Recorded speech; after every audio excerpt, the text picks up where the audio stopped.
Picture this. It's late 2024. Markets are flying. Your buddy is texting you screenshots of his portfolio, up 40%, up 60%, up 80%. And you're sitting there with 20% of your money in a high-yield savings account, earning 5%, feeling like the biggest idiot in the room. Everyone around you is fully invested. Everyone around you is winning, and you're holding cash like some kind of financial coward who doesn't understand how money works. Fast forward to today. Markets have pulled back hard. Volatility is back with a vengeance. And your buddy? He's not sending screenshots anymore.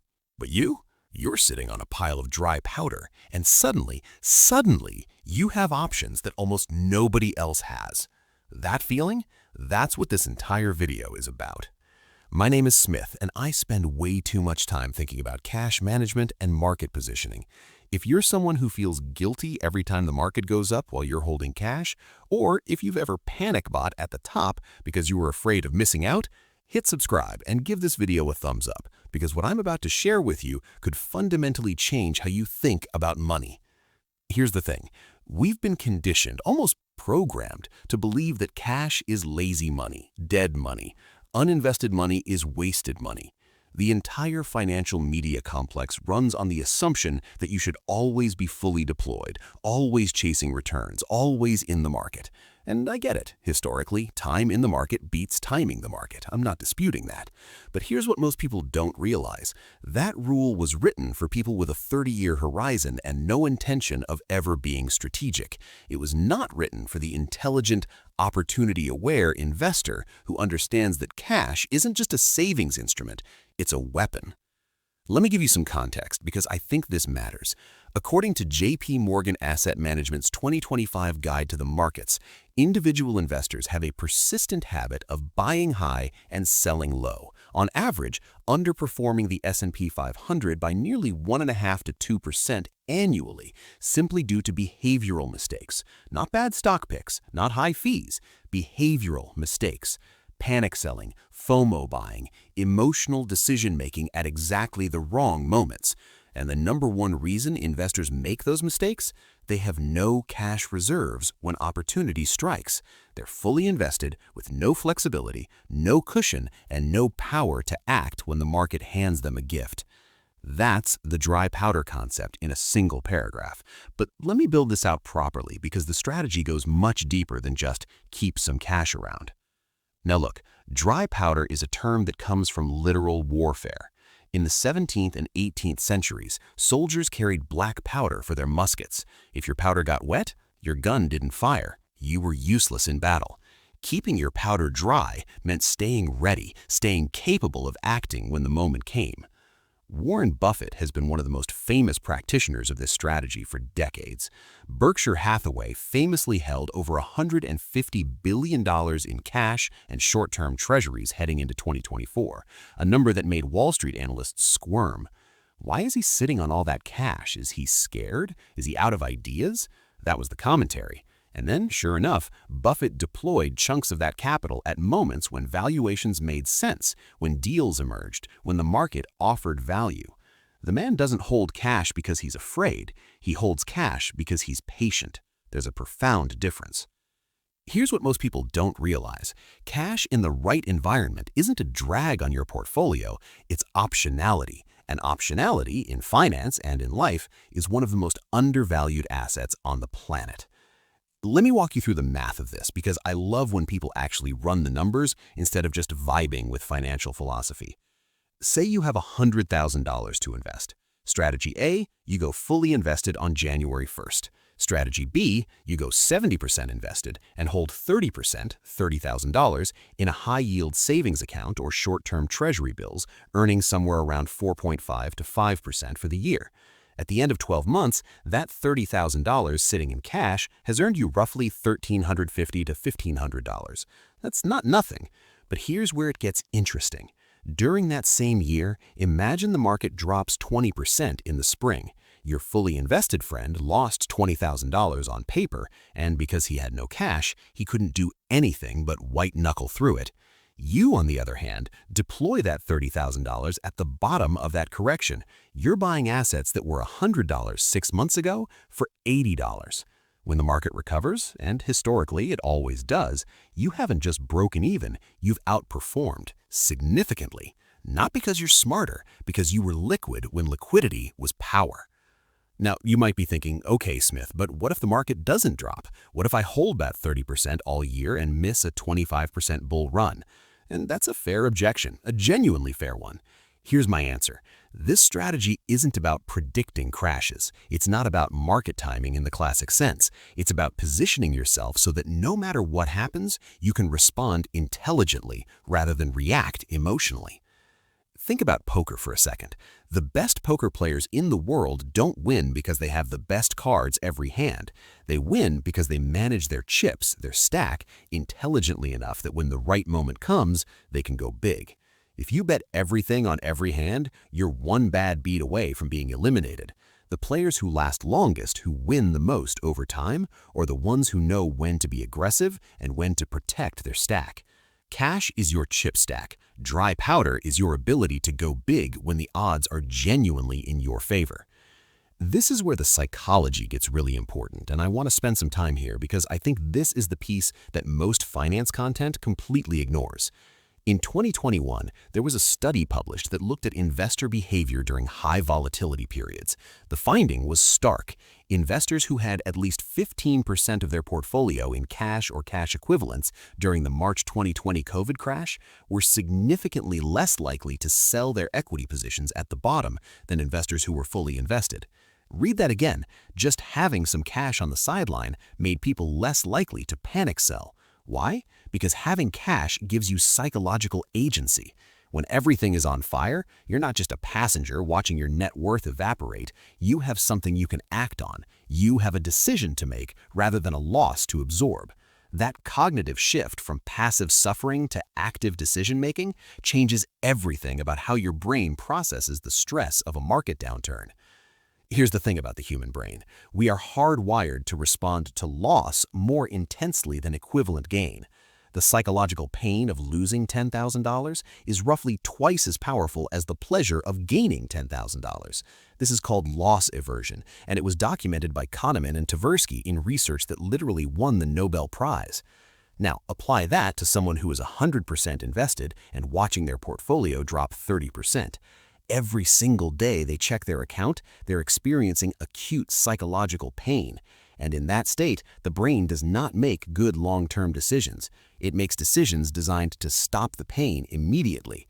That's how people sell at the bottom. That's how people lock in permanent losses on temporary dips. Dry powder is not just a financial strategy. It's a mental health strategy for your investment brain. Now, let me get specific about how to actually implement this because I don't want to leave you with philosophy without a playbook. The first question is how much dry powder should you actually hold? And the answer is, it depends on 4 things: your time horizon, your income stability, the current market environment, and your personal risk psychology. If you're 28 years old, earning a good income, and you have 35 years of runway before retirement, your optimal dry powder allocation is probably somewhere between 5 and 15%. You have time to recover from mistakes. You have regular income coming in, which is itself a form of dry powder. Every paycheck is new capital you can deploy. You don't need a huge cash buffer. If you're 55, closer to retirement, dealing with a market that looks frothy and you don't have a huge income cushion, holding 20 to 30% in cash and short-term treasuries isn't conservative, it's intelligent. Sequence of returns risk is a very real threat to people nearing retirement. A major portfolio drawdown in your late 50s is much harder to recover from than the same drawdown in your 30s. And then there's the current environment. In 2026, with rate volatility still a factor and economic uncertainty elevated, holding meaningful dry powder isn't pessimistic, it's positioning. The opportunity cost of cash has also come down meaningfully compared to the zero-rate world we lived in from 2009 to 2022. If your cash is sitting in a money market fund or short-term T-bills earning 4% or better, you're not bleeding value while you wait. You're getting paid to be patient. Here's what most people don't realize about where to actually park their dry powder. This is a detail that I think is massively overlooked. A lot of people just leave cash in a standard checking or savings account, earning 0.01%. That is genuinely leaving money on the table. Right now, high-yield savings accounts are offering north of 4% at dozens of FDIC-insured banks. Treasury bills, 3-month, 6-month, 1 year, are available through treasurydirect.gov and most major brokerages, and they're yielding in a similar range with the full backing of the U.S. government. Money market funds at places like Fidelity and Vanguard are accessible, liquid, and competitive on yield. There's no reason in this environment to let your dry powder sit idle and unproductive. Let me give you a real-world scenario to make this concrete. Say you've got $150,000 invested across an index fund portfolio, and you're following the dry powder strategy with 20% reserved. That's $30,000 sitting in a money market fund yielding 4.7%. That's $1,410 per year just for being patient. Not exciting, but not zero either. Now, the market pulls back 18% over 3 months, which has happened multiple times in recent history, including meaningful corrections in 2022 and volatile stretches in 2023 and 2025. You have a pre-decided rule. When the S&P 500 corrects by 15% or more from its recent high, you deploy 50% of your dry powder. So, you take $15,000 and you buy the dip.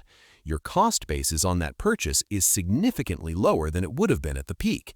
When the market recovers, let's say over the next 18 months, that $15,000 purchased at a discount has grown substantially more than it would have had you just bought at the top and held.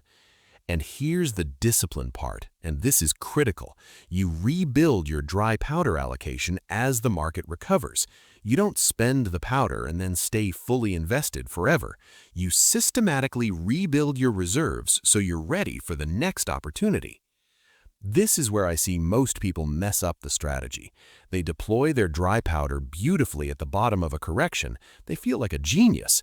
The market recovers, they're up big, and they think, I've got this figured out. And then they stay fully invested because everything feels good. And the next correction catches them with no powder, and they go right back to the panic selling behavior they were trying to escape. The strategy only works if it's systematic. It only works if you're as disciplined about replenishing your cash reserves as you are about deploying them. Now, I want to address something I know is sitting in the back of a lot of your minds, because somebody in the comments is going to say, and they're not entirely wrong, Smith, inflation eats your cash. Holding cash is losing money in real terms. And yes, that is technically true in a high inflation environment. If inflation is running at 3.5% and your cash is earning 4.5%, your real return is only 1%. That's not nothing, but it's not exciting either. Here's my response to that. First, the purpose of dry powder isn't to generate your best returns. It's to preserve optionality and prevent catastrophic behavioral mistakes. The ROI on avoiding panic selling is almost impossible to quantify, but it is enormous. Second, in the current rate environment, cash is actually one of the better compensated asset classes on a risk-adjusted basis compared to parts of the market where valuations are stretched. Third, and this is the philosophical core, you are not optimizing every dollar for maximum return. You are building a portfolio that you can actually live with, stick to, and execute well under pressure. A slightly lower return that you actually capture beats a higher theoretical return that you blow up emotionally at the worst moment. Charlie Munger, who was Buffett's partner for decades and one of the greatest investment minds of the last century, had a line that I think about constantly. He said, invert, always invert. In other words, instead of asking how to make the most money, ask how to avoid the worst mistakes. And the worst mistake in retail investing isn't picking a bad stock, it's panic selling quality assets at the bottom of a cycle. Dry powder is one of the most effective structural defenses against exactly that mistake. Let me give you the actual framework, the practical rules that I think make this strategy work. Rule 1. Decide your dry powder percentage before the market moves, not during. Whether that's 10%, 20%, or 25%, you pick it during a calm moment with clear thinking. You don't decide in the middle of a bull run that feels like it'll last forever, and you don't decide during a crash when fear is in charge. Rule 2. Set your deployment triggers in advance.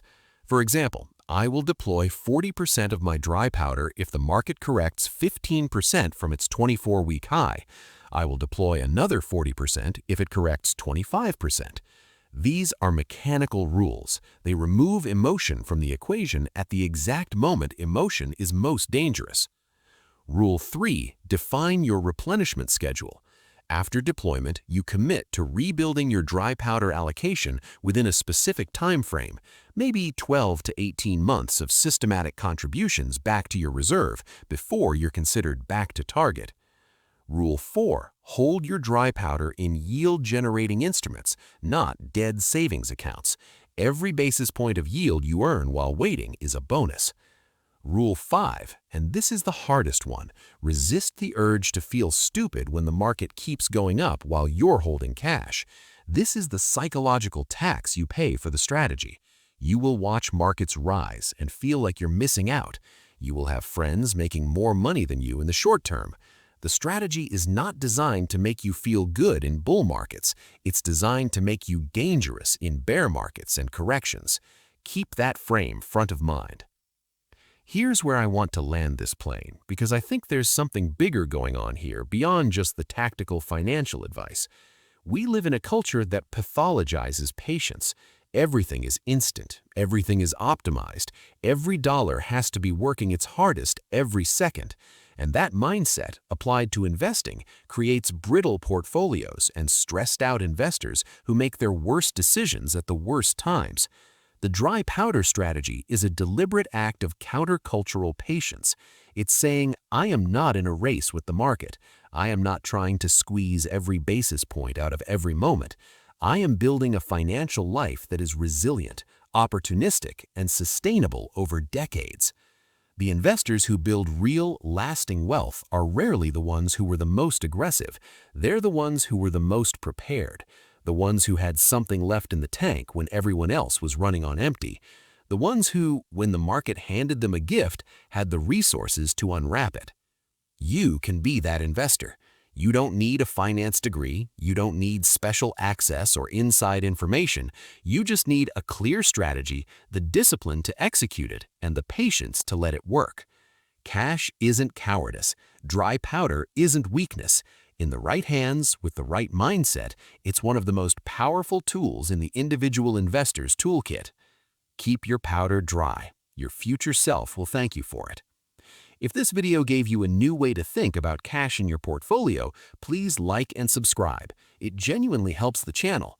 Drop a comment below with one thing you're going to change about how you manage your liquid reserves, because I read every single one. I'll see you in the next video.